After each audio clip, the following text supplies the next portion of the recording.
Imagine buying a detailing product because you want to make your car look awesome, only to realize that it actually made it look worse. Well, unfortunately, that's what happens when people use clay bars on their paint incorrectly.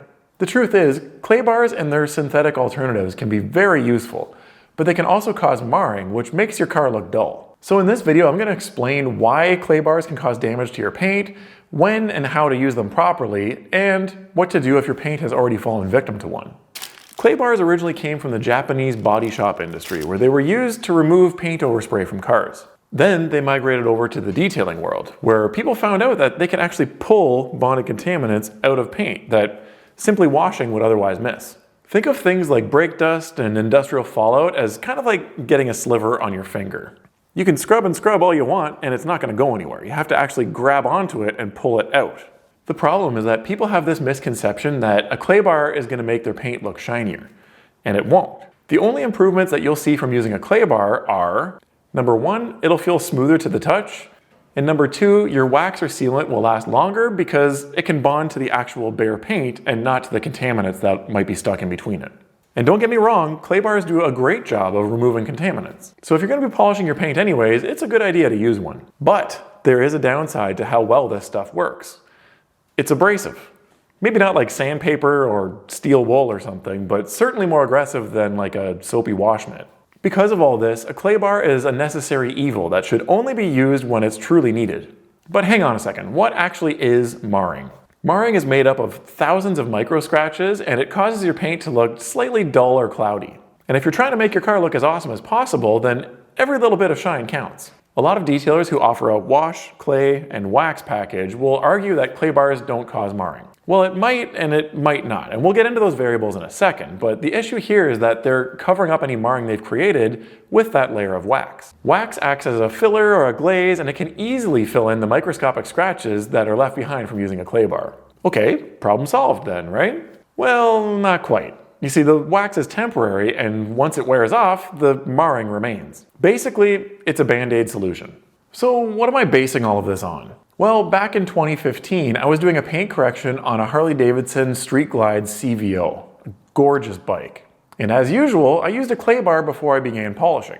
Although it was totally swirled and scratched up, I noticed that it had a ton of marring in it that wasn't there before I used the clay bar. Now, Harley-Davidson's black paint is notorious for being super soft and easy to scratch, which was proven by the fact that this, at the time, brand new bike was already covered in swirl marks and scratches just from wiping the dust off on the showroom floor. In this case, the marring wasn't really the end of the world because I was doing a two-step paint correction afterwards anyways, which easily removes it. Then it happened again. I was doing a paint correction again, but this time on a supercharged NSX. I don't know why I mentioned that it was supercharged other than the fact that that just makes it cool. But I noticed the exact same thing all over again, marring immediately after using a clay bar. And once again, I was polishing it anyway, so it really wasn't a problem. But what do these two very different vehicles have in common? Soft black paint, the kind that shows every single blemish and imperfection. To be fair, clay bars don't always cause marring, they can cause marring. So what makes the difference? Well, number one, paint hardness.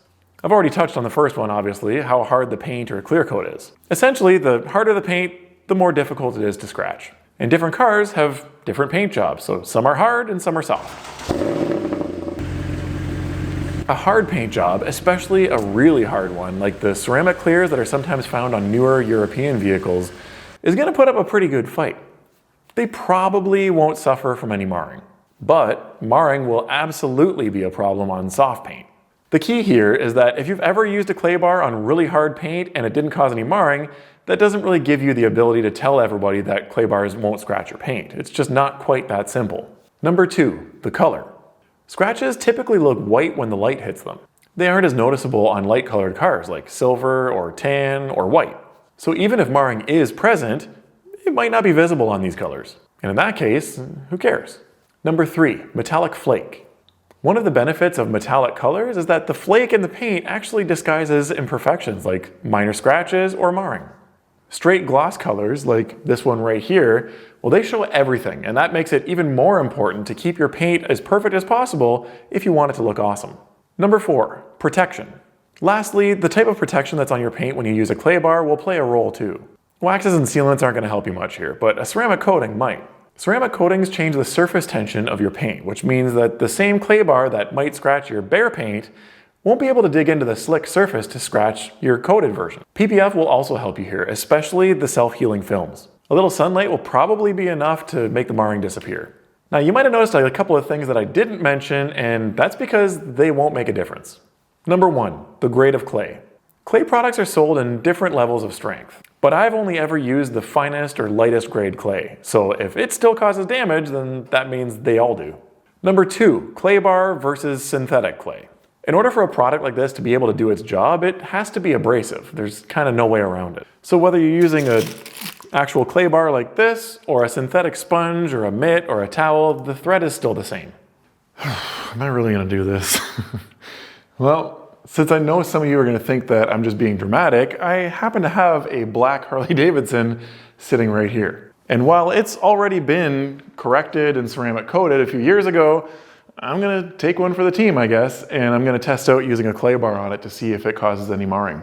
So let's take a look at the before shot here to show you that the paint is fairly perfect. There's a couple little kind of swirl marks and towel marks here and there in it. Keep in mind, I corrected and coated this like maybe 7 years ago, so it's not like freshly polished or anything, but you can see it looks pretty darn good still in a direct paint correction inspection light like this scan grip right here. So I'm gonna split it up into 2 sections here. I think I'm gonna do the clay bar right here, and then maybe beside it, we'll use the synthetic clay sponge and see if they perform the same way in terms of marring. And also, normally I just use soapy water when I'm clay barring a car, but in this case, in order to eliminate that from being the cause of marring, I'm gonna use a traditional clay lube. So, I guess let's just do this. Get it nice and slick. We'll start with the regular clay bar here. Just so you know I'm not doing it too dry here. I'll spray the actual clay. And very little pressure. All right, that's about how much you would typically use a clay bar to remove any contamination. Of course, there isn't really anything on here because this bike doesn't sit outside or anything. Now let's try the sponge right beside it here. There's a lot of people online that are claiming these synthetic alternatives are way safer than clay. They do a better job, they won't scratch, and it just so happens that they also sell them. So I'm not trying to sell you guys on anything. I don't have any of these products for sale. You won't see a single affiliate link in my description or anything on this. This is all just testing stuff out with you and trying to get to the bottom of what should we be doing to make our cars look as good as possible. So I'm just gonna wipe this down now. We'll see what we got. Well guys, I don't know if this is a good thing or a bad thing, but I just 100% proved my point. Take a look at the section of this fender that I used the clay bar on. Look at what happened to my paint, guys. Remember, this is soft black paint that shows everything, but remember the before shot? I'm gonna maybe put the before on here again. That's the before, and this is the after. I just absolutely trashed the finish of this Harley-Davidson fender, all by using a clay bar. And keep in mind too, guys, this is ceramic coated, so this is more protected than bare paint is. You can see this is where I used the clay bar, and then over here is where I used the auto scrub sponge, and they're equally marred, scratched, swirled up.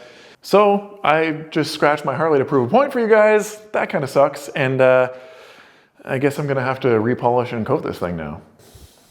Okay, when should you use a clay bar? Well, I can tell you that the people who use one, whether their car needs it or not, aren't actually improving their paint at all. If anything, they're ruining its finish. You should only use a clay bar if the surface feels rough to the touch, and you'll also be able to hear it when you rub your hand on it as well. Or if you're gonna be polishing your paint anyways, you really don't have anything to lose.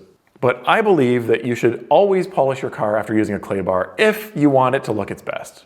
And for that reason, I very rarely will use a clay bar on a ceramic coated vehicle, because I don't want to damage the coating and then have to repolish and coat it. Think of what matters here the most. Even if there are some contaminants present, you can't really see them. But you can see the marring or the swirl marks that you might create by trying to remove them, which is worse in the grand scheme of things. So leave it alone until it's time to polish and recoat your car. Or you can try using a chemical decontamination method like an iron and fallout remover. It's not going to completely remove them, but it'll help some. You can use whatever type of clay product you prefer, just make sure that it's the finest grade available. Another tip here is don't wear gloves when you do this. You need to be able to feel the paint so that you know as soon as you've done enough. As far as how to use it, it really isn't rocket science. It doesn't take rocket appliances. Make sure the surface is lubricated well and don't use any pressure. The friction of the back and forth movement is what does the job. And make sure you wipe off the residue right away so it doesn't have a chance to dry on the surface. The bottom line is you should only be using a clay bar if your paint feels rough and you'll be polishing it afterward. But what happens if you've already used one and now you want to fix your dull paint? Well, you can go full send on a multi-step paint correction, which isn't very beginner friendly, or you might be able to remove it simply by polishing it by hand.